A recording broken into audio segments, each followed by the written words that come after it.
फिर माइक लगा कीर्तन कर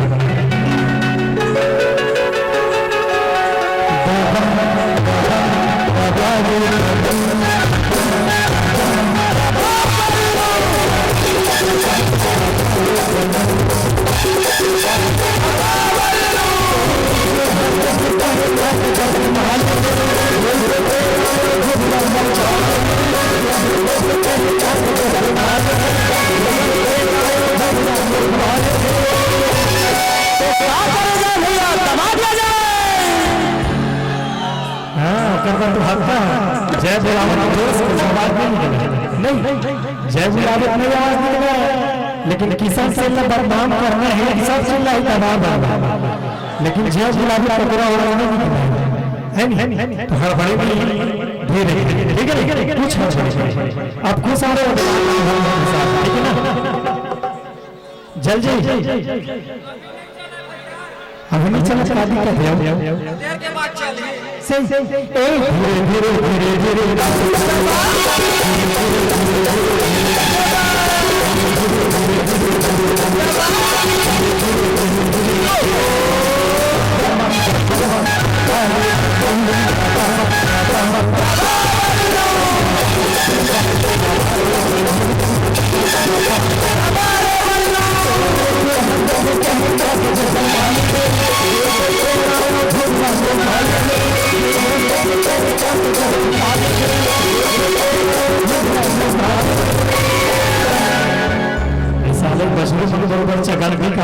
चारा बाल ये डोगरा टावर ला घर में आ गए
कावर में मानस तो समझ नहीं आए मार खाए तो लगे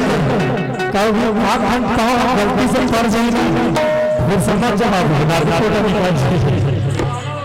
अब कोई डोगर लग जाके बोला कहां दिक्कत है कहां चाहिए पूछते हो ए डोगरा ये टावर लगा दो ते हां एक छोकरी पाछन कावर करो मैं समझ डोगरी देख लो देख गुरुजी का कहते जी हाँ टावर थे तेने में मोबाइल काम करते थे है नहीं और तेने में 16 साल के टीवी नहीं थे तेने में यही हमारे टावर काम करते तो क्या थे जानते तुम दूरी हम रहो ना बस ए वो आना तो बोल बोल गाल और तो लाल लाल होठ मोर लाल चूहा बैठे मां कसम अच्छा इलाका में भेज कर लोग बताइए मजा है ये एकदम बम दिख थे किसे और बम वो तो कम है कैसे आओ सही से दिखा अरे लाली कलिंगर चांदी कस्तूरी के होठ लगा थे अरे लाली कलिंगर चांदी कस्तूरी के होठ लगा थे अरे एक चुम्मा बदला मेरा युगल 100 के नोट मांगा थे 100 के नोट मांगा थे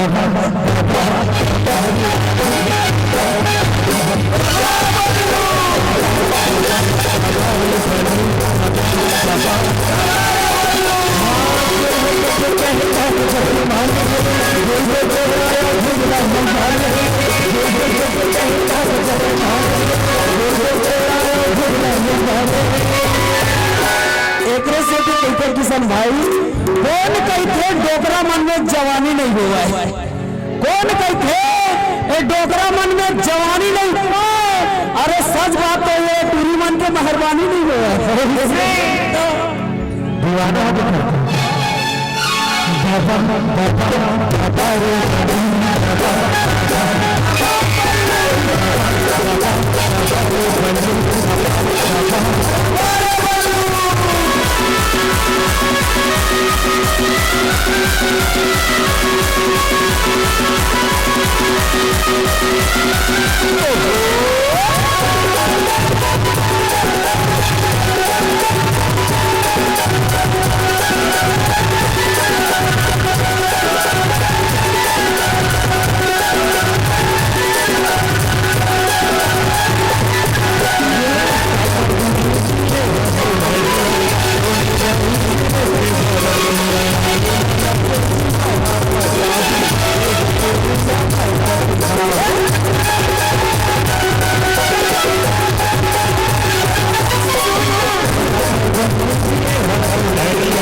चलो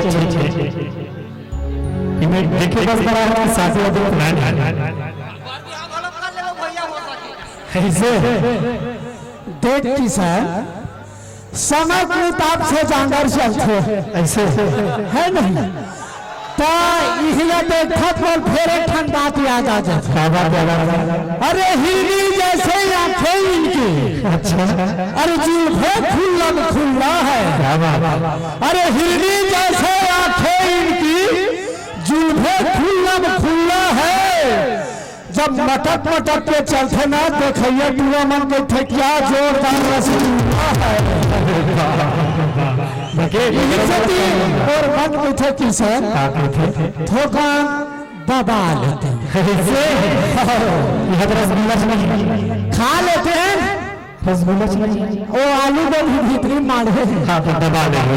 खाता मैं है नहीं आलू को देखिए आलू डोकरा एक्सपायरी डेट में जिया तो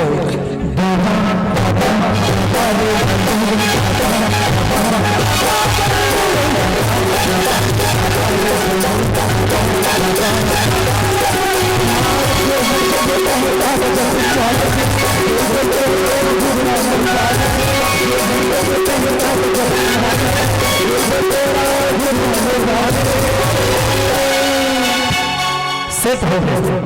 सेट हो गए रोटी सेट हो गई। कैसे कर सकते? एक सेकंड यार एक घंटे पेपर हो गए, एक घंटे पेपर हो गए, हम तो ठंड गोपाल हो गए। अरे कंपनी बताओ भैया तो बलाने कंपनी के खाली है ना, वो तो हर जगह है, एक हर जगह है, एक घर मिल जाए। अरे पगला एक जन ये हो हाँ और 3 जन के पूरी समारोह में रोकने का मिल रहा है। अरे कसम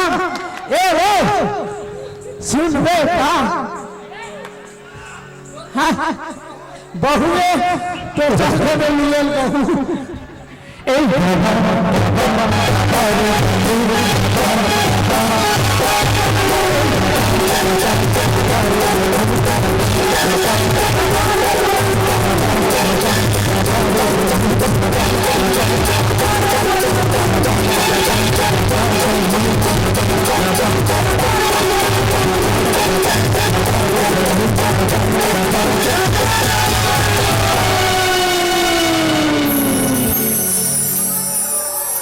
अब ताली बजना चाहिए नवाब अल्लू के नाम। बहुत बहुत धन्यवाद संगवारी हो।